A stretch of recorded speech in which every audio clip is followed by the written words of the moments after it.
Olá pessoal, sejam muito bem-vindos ao canal Anark Investimentos. Esse é o terceiro vídeo de análise do Banco do Brasil. Fizemos um com análise completa dos resultados, análise fundamentalista, outro de análise gráfica e agora estamos fazendo um resumo dos principais acontecimentos do banco nesse trimestre, para que fique um vídeo mais curto e mais interativo. Então vamos lá. A primeira coisa que eu quero deixar claro aqui é que o Banco do Brasil apresentou uma melhora operacional importante, mas ainda enfrenta uma pressão muito forte na qualidade do crédito e na rentabilidade. Portanto, temos um trimestre com pontos positivos importantes, mas também com sinais de alerta que não podem ser ignorados. A margem financeira. A margem financeira, ela avançou na comparação primeiro semestre de 2026 contra o primeiro semestre de 2025, 7,70%. Na comparação anual, segundo trimestre de 2026 contra 2025, 5,47%. E na variação trimestre a trimestre do ano 2026, um avanço de 4,23%. E o mais interessante está do outro lado da conta, que são as despesas com juros. Na comparação trimestral, elas avançaram 1,62%, o que fez com que a receita líquida com juros avançasse 10,43%. Na comparação trimestre a trimestre, 2026 contra 2025, as despesas praticamente empataram com as receitas, porém ainda houve um avanço de 6,14% na receita líquida com juros. E na comparação primeiro semestre de 2026 contra 2025, um avanço forte das despesas de 9,87% e as despesas avançaram apenas 3,13%. Portanto, esse é um dos pontos fortes do trimestre, positivos na verdade. O banco conseguiu fazer a receita financeira crescer mais rapidamente que as despesas financeiras. Mas existe uma ressalva: o custo de captação também veio alto. Quando nós analisamos aqui outras despesas de juros, nós vemos que na comparação anual, segundo trimestre de 2026 contra o segundo trimestre de 2025, houve um avanço de 22,48%. E na comparação trimestral, um avanço de 47,17%. Então a mensagem aqui não é que o problema desapareceu, né? Apesar do resultado bom, principalmente na comparação primeiro trimestre e segundo trimestre das receitas líquidas com juros. Mas a mensagem é que a geração financeira melhorou, principalmente no segundo trimestre, mas ainda existe pressão no custo dos recursos captados. Quando analisamos a parte do crédito e perdas esperadas, nós temos algo interessante aqui. No primeiro semestre de 2026, houve um avanço de 8,73% nas perdas esperadas. Na comparação semestre a semestre 2026 e 2025, 11,65%. E no ano 2026, trimestre a trimestre, 10,60%. Porém, agora vem o ponto mais importante do crédito. A carteira de crédito ela cresceu apenas 1,30%. Só que as perdas associadas ao risco de crédito avançaram 5,83%. E as perdas esperadas com operações de crédito cresceram 8,21%. Ou seja, o risco está crescendo mais rapidamente que a carteira. Existe uma concentração importante desse problema no agronegócio, com avanço de financiamentos rurais em 4,95%. Portanto, o problema não é o banco que está emprestando dinheiro, o problema é saber qual é a qualidade desse crescimento. Esse é o principal sinal amarelo do trimestre. Analisando agora as receitas não financeiras, nós vemos que a receita, na comparação primeiro semestre de 2026 sobre 2025, avançou em 9,54%. Um dos responsáveis por esse avanço é a administração de recursos de terceiros, que avançou 11,06% na mesma comparação semestre de 2026 contra semestre de 2025. Os consórcios avançaram 14,08% e os fundos de investimento 10,44%. Já na comparação segundo trimestre de 2026 contra o segundo trimestre de 2025, um avanço de quase 4,8%. O que puxou esse avanço? Administração de recursos terceiros, 12,36% de aumento, fundos de investimento, 12,02% e consórcios, 14,38%. Ou seja, em linha com primeiro semestre de 2026 em referência ao primeiro semestre de 2025. Isso é interessante porque mostra que o banco não é dependente exclusivamente da margem financeira. Ele possui outras fontes recorrentes de receita. Isso melhora a diversificação do modelo de negócio. Por parte das despesas, na comparação trimestral 2026, houve uma queda por parte das despesas não de juros em 0,53%. As despesas de pessoal caíram 1,40%. Outras despesas caíram 6,51%.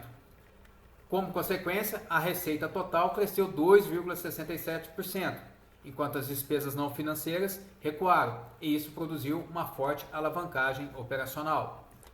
Resultado operacional. Essa combinação aparece claramente aqui. O resultado operacional antes da tributação avançou na comparação semestral 2026-2025, na comparação anual trimestre 2026-2025 e na comparação trimestral 2026. Na comparação anual, houve um avanço de 25,03%. Na comparação semestre 2026 e semestre 2025, 65,83%. E no ano 2026, 66,43%. Esses números são fortes. E eu considero importante destacar que essa melhora não veio simplesmente porque o banco explodiu suas receitas. Ela veio principalmente da capacidade de converter melhor as receitas em resultado através do controle das despesas, como nós vimos anteriormente que as despesas caíram. Portanto, a eficiência operacional foi uma das principais forças do segundo trimestre. O lucro líquido. Pelo seu quadro contábil, através do PDF de análise de resultados do banco, o lucro líquido teve uma queda de 9,09% na comparação trimestre 2026-2025, 18% na comparação primeiro semestre de 2026 e primeiro semestre de 2025 e um avanço de 4,84% na comparação trimestral desse ano. Mas no primeiro semestre a fotografia ainda é negativa. Ok? Podemos ver que os impostos na comparação semestral caíram 40% na média. No segundo trimestre de 2025, em comparação ao segundo trimestre de 2026-2025, 30%. E na comparação trimestral 2026, uma queda de 25,39%. Então aqui eu teria um cuidado para não interpretar a redução dos impostos como uma melhora estrutural da operação tributária, porque parte desse efeito está relacionado aos efeitos fiscais e diferidos. E ainda existe uma diferença importante. O Banco do Brasil, ele divulgou o lucro líquido ajustado no seu release de resultados de 3,9 bilhões no segundo trimestre de 2026. Foi uma alta de 13,9% contra o primeiro trimestre de 2026 e 3,3% contra o segundo trimestre de 2025. Então esse é um número diferente do lucro contábil IFRS que nós estamos usando, que é o padrão internacional, na nossa análise, tá ok? Agora olhando pelo lado dos ativos no balanço patrimonial. O ativo total ele aumentou em 5,42% na comparação segundo trimestre de 2026 e quarto trimestre de 2025, com total de caixa equivalentes de caixa subindo 9,03%. E aqui nós temos um ponto interessante. Quando temos na nota explicativa, nós vemos que as aplicações interfinanceiras de liquidez cresceram 34,32%, enquanto a carteira de crédito líquida cresceu apenas 0,91%, como vocês podem ver aqui na terceira linha, na comparação do balanço. Ou seja, uma parte relevante do crescimento do ativo veio de liquidez e ativos financeiros, e não simplesmente de expansão de crédito. No passivo total, que nós vamos olhar aqui, houve um crescimento de 6%. Os recursos de clientes cresceram 6,25%. E os recursos de instituições financeiras avançaram 16,28%. Portanto, o funding cresceu mais rapidamente que o crédito. Isso pode representar uma postura mais conservadora de liquidez, alocação, mas é algo que precisamos continuar acompanhando. No patrimônio líquido, que nós vamos analisar agora, tem um ponto que não podemos deixar passar. O patrimônio líquido caiu 1,45% na mesma comparação segundo trimestre de 2025 e quarto trimestre de segundo trimestre de 2026 e quarto trimestre de 2025. O total atribuível aos acionistas controladores caiu 1,65%. As reservas de lucros avançaram 5,43%. O grande ponto negativo aqui foi a linha de outros resultados abrangentes, uma queda de 41,43%. Então temos uma situação curiosa aqui. O banco gera lucro, aumenta suas reservas de lucros, mas o patrimônio líquido total recua. Isso mostra que o lucro líquido e a evolução do patrimônio não caminharam necessariamente na mesma direção. Ok? Agora, analisando os indicadores, nós vemos que o valuation ficou mais barato. Agora vamos juntar tudo com os indicadores. O valor patrimonial por ação passou para 32,59, uma queda de 2,57%. O preço sobre valor patrimonial por ação caiu para 0,61. Estamos usando aqui o preço da ação em R$19,90, o preço de fechamento do dia do lançamento dos resultados do banco. Isso significa que o mercado está pagando aproximadamente 61 centavos para cada R$1 de patrimônio contábil. O lucro por ação caiu para 2,69, uma queda de 1,71%.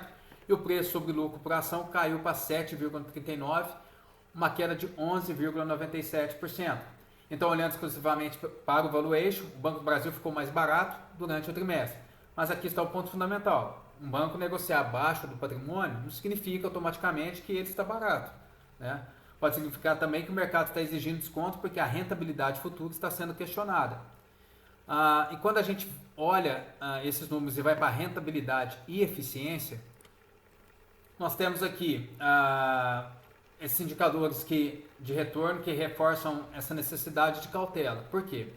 O ROI, que é o retorno sobre patrimônio líquido, caiu para 8,22% contra 8,43% no primeiro trimestre de 2026. O ROA, que é o retorno sobre o ativo total, o ativo total médio, recuou para 0,60%, uma queda de 2,07%. Então, mesmo com o resultado operacional crescendo fortemente, o retorno sobre patrimônio e ativos ainda não melhorou. Por outro lado, o índice de eficiência ficou em aproximadamente 28% no segundo trimestre de 2026, praticamente estável com o primeiro trimestre de 2026, e na comparação anual houve um aumento de 100 pontos bases no índice de eficiência. Isso é uma informação positiva. O problema é que a melhora operacional ainda está sendo parcialmente consumida pelo custo do crédito, pelo custo do risco. Quando olhamos para a qualidade do crédito, alguns indicadores merecem atenção. A inadimplência acima de 90 dias passou de 3,96% para 5,61%, um avanço de 165 pontos base de deterioração. No trimestre caiu de 5,05% saiu de 5,05% para 5,61%, aumento de 56 pontos bases.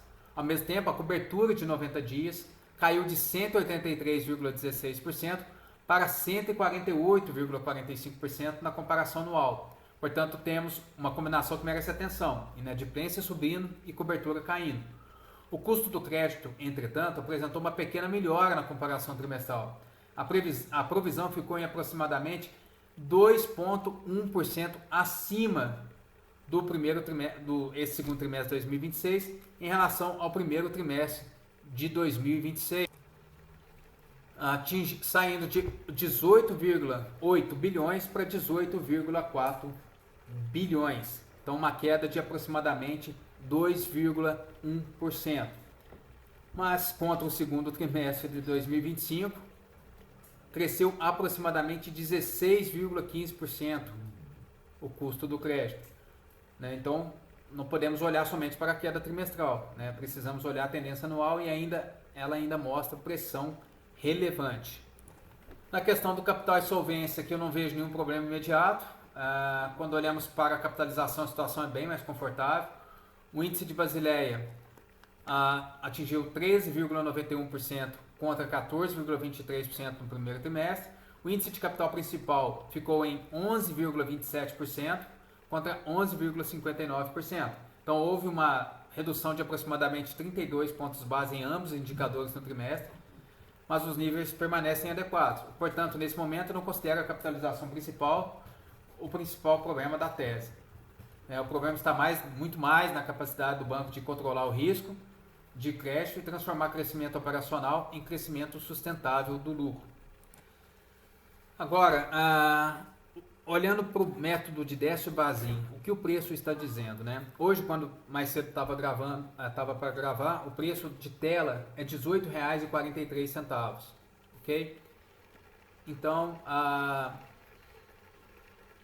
o que eu fiz? Eu peguei os últimos... Eu gosto sempre de olhar isso antes de olhar a análise gráfica para poder saber a minha taxa de retorno.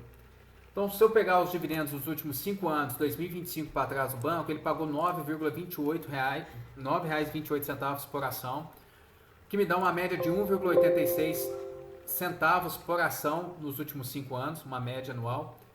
Então, no preço de tela de 18,43 centavos, eu tenho uma taxa contratada de, se eu comprasse nesse preço, uma taxa de 10,07% de retorno na média estimada dos dividendos dos últimos 5 anos. Eu tenho uma taxa de retorno de 10,07%. Então o preço teto seria R$ 30,93% para 6%, R$ 23,20% para 8% e 10% seria um preço médio de 18,56%. Portanto, considerando esse preço de tela, eu considero que está numa margem boa de retorno anual. Então, qual é a minha leitura para o Banco do Brasil no segundo trimestre de 2026? O banco ele está conseguindo melhorar a sua operação, mas ainda não conseguiu transformar essa melhora em uma recuperação consistente de rentabilidade. Por isso, para o terceiro trimestre, eu ficaria especialmente atento a 3 coisas. Primeiro, inadimplência e perdas no agronegócio. Segundo, custo do crédito e cobertura. E terceiro, se a melhora da margem financeira e da eficiência continuará aparecendo no lucro líquido e no ROI. Se o custo do crédito começar a normalizar, aí podemos ter uma combinação muito interessante, margem financeira crescendo, despesas controladas, recuperação de rentabilidade. Mas se a inadimplência continuar subindo e as perdas continuarem crescendo mais rapidamente que a carteira, o desconto do Banco do Brasil pode continuar sendo justamente o mecanismo utilizado pelo mercado para precificar esse risco. Então, para mim, o Banco do Brasil hoje não é simplesmente uma história de ação barata. É uma história de patrimônio grande, valuation descontado, operação melhorando, mas com problema de crédito que precisa ser resolvido para que o potencial de valorização realmente apareça. E é exatamente isso que nós vamos acompanhar nos próximos trimestres. Um abraço.